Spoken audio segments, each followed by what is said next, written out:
Buenas tardes. El día de hoy les voy a hablar de la articulación de la rodilla. La rodilla es la articulación más grande y compleja del cuerpo humano, ideales para la marcha, la carrera y los saltos. Y bueno, para empezar, algunas de las estructuras de la rodilla es el fémur, la tibia, la rótula y la fíbula, que también es el peroné. Para empezar tenemos el fémur. Este presenta dos cóndilos, uno medial y uno lateral, que se articulan directamente con la tibia. Luego tenemos la tibia, que tiene dos cavidades glenoideas, medial y lateral, son platillos tibiales donde se encajan los cóndilos femorales. Luego tenemos la rótula, que también le podemos decir patela. Es un hueso sesamoideo que se inserta en el tendón del músculo del cuádriceps, mejora la eficiencia de este músculo. Luego tenemos la fíbula, que también le podemos llamar peroné. No forma parte directa de la articulación femorotibial, pero sirve de inserción para ligamentos y algunos músculos ideales para el movimiento. Y bueno, y ahora les voy a hablar de los ligamentos que componen la rodilla o participan en la rodilla. Como primero tenemos el ligamento cruzado anterior. Este tiene un origen en la cara posterior de la cara interna del cóndilo lateral del fémur. Este se inserta en el área intercondilia anterior de la tibia. Luego tenemos, como segundo ligamento, tenemos el ligamento cruzado posterior. Este tiene como origen cara lateral del cóndilo medial del fémur y tenemos su inserción en la área intercondilia posterior de la tibia. Luego también tenemos el ligamento colateral medial. Este tiene como origen el epicóndilo medial del fémur y su inserción es en la cara medial de la tibia. Ahora tenemos como cuarto ligamento el ligamento colateral lateral. Este tiene su origen en el epicóndilo lateral del fémur y tiene su inserción en la cabeza del peroné. Luego tenemos el ligamento rotuliano. Es un ligamento patelar y este tiene un origen en el vértice inferior de la rótula y su inserción es en la tuberosidad tibial. Y bueno, y como último ligamento, que sería el sexto, es el ligamento meniscofemoral. El ligamento meniscofemorales. Este tiene uno en el menisco lateral y el fémur. Este tiene más o menos una función de estabilizar los meniscos laterales durante el movimiento de flexión. Y bueno, ya ahora les hablaré de los músculos. Principalmente les voy a hablar de los músculos extensores de rodilla. Ahora, como primer músculo tenemos el recto femoral. Este tiene un origen en la espina ilíaca anterior e inferior y su inserción es en el borde superior de la rótula y la tuberosidad tibial a través del ligamento rotuliano. Como función, este tiene la extensión de rodilla y la flexión de cadera.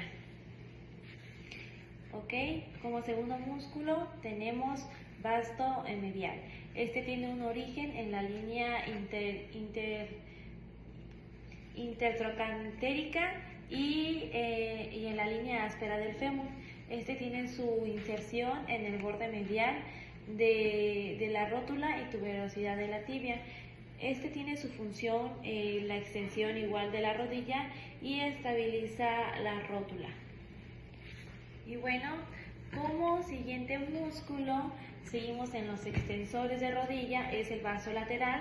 Su origen es en el trocante mayor y línea áspera del fémur.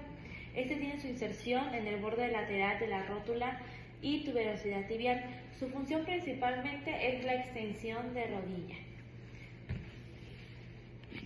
Y como último músculo que ayuda a la extensión de rodilla es el vasto intermedio. Este tiene un origen en la cara anterior y lateral del fémur. Su inserción es en la base de la rótula y en la tuberosidad tibial. Su función Principalmente también es la extensión de rodilla, pero esta actúa más como un músculo accesorio. Y a continuación les voy a hablar de los músculos flexores de la rodilla. Como principal tenemos el bíceps femoral. Este sería el músculo principal que actúa durante la flexión de rodilla. ¿Okay? Es el bíceps femoral, su origen es en la cabeza larga, tuberosidad isquiática, cabeza corta, línea áspera del fémur y inserciones en la cabeza del peroné. Su función principal es la flexión de rodilla y la extensión de cadera. A continuación, también les voy a hablar del músculo semitendinoso.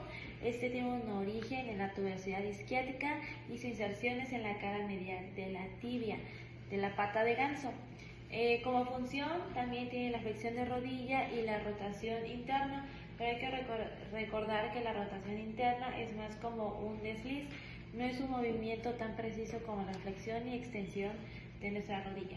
Luego tenemos como último músculo flexor, es el semimembranoso, que tiene un origen en la tuberosidad isquiática, inserción en el cóndilo medial de la tibia y su función es la flexión de rodilla y la rotación interna. Y bueno, ahora les voy a hablar de los músculos accesorios. Como primer músculo accesorio tenemos el sartorio. Este tiene un origen en la espina ilíaca anterior superior y su inserción es en la cara medial de la tibia, en la pata de ganso. Su función principal es la flexión y la rotación interna de la rodilla. Luego tenemos el músculo gracil. Su origen es en la rama inferior del pubis. Su inserción es en la cara medial de la tibia, en la pata del ganso, y su función es la flexión y rotación interna de rodilla. Y ahora tenemos el músculo gastrocnemiano. Su origen es en el cóndilo medial y lateral del fémur y su inserción es en el tendón de Aquiles hacia el calcáneo. Y su función principal es la flexión de rodilla y la flexión plantar del tobillo. Y luego tenemos el músculo popliteo. Su origen es en el cóndilo lateral del fémur, su inserción es en la cara posterior de la tibia por encima de la línea del sóleo. Su función es desbloquear la rodilla para iniciar la flexión y extensión. Ok, y ahora les voy a hablar del rango articular que tiene la rodilla en flexión y extensión. En la flexión podemos encontrar un rango de 0 a 130 o incluso de 140 grados. Es un poquito más compleja que la extensión. La extensión tiene un rango de 0 grados. Pero si se puede llegar a extender la rodilla de más, puede existir una hiperextensión que puede llegar de 5 a 10. Bueno, y a continuación les vamos a presentar cómo se hace una volumetría correcta para evaluar el movimiento de la flexión y extensión de la rodilla. ¿Ok? Primero vamos a empezar con la extensión de rodilla. Para poder evaluarlo correctamente le vamos a pedir al paciente que se ponga de cúbito prono. Para que sea más precisa la medición, le vamos a poner al paciente una almohada o algo similar debajo de su rodilla, justamente aquí. El paciente le vamos a explicar que haga una extensión, pero la puede confundir con una extensión de cadera. Entonces le vamos a decir que intente aplastar la almohada y haga presión con su pie en la camilla. Pues no lo hagas y ponemos el goniómetro de esta forma. Vamos a colocarlo en el cóndilo lateral que tenemos por acá. Lo ubicamos, no lo hagas todavía. Hacemos la extensión. Listo, ahí tenemos. Acá podemos ver que el compañero rebasa un poco de su rango articular normal de la extensión. Hay que recordar que el rango normal de la extensión es de 0 grados, pero cuando rebasa es una hiperextensión, cuando es de 5 a 10 grados que rebasa. ¿Ok? Luego vamos a evaluar la flexión de rodilla. Para esto ya Primero vamos a ocupar la almohada.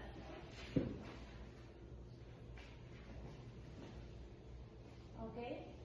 Ahora vamos a evaluar la extensión. Vamos a colocar el movimiento de la misma forma y va a ser una flexión.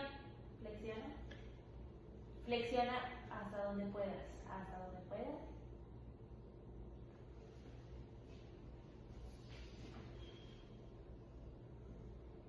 ¿Ok? Cuando tiene una flexión, un rango articular menor de lo que es, a veces las personas que se trabajan mucho los músculos que pertenecen a esta parte, les suele costar un poco más realizar este movimiento por el músculo o incluso el músculo que se trabajan por acá. ¿Ok?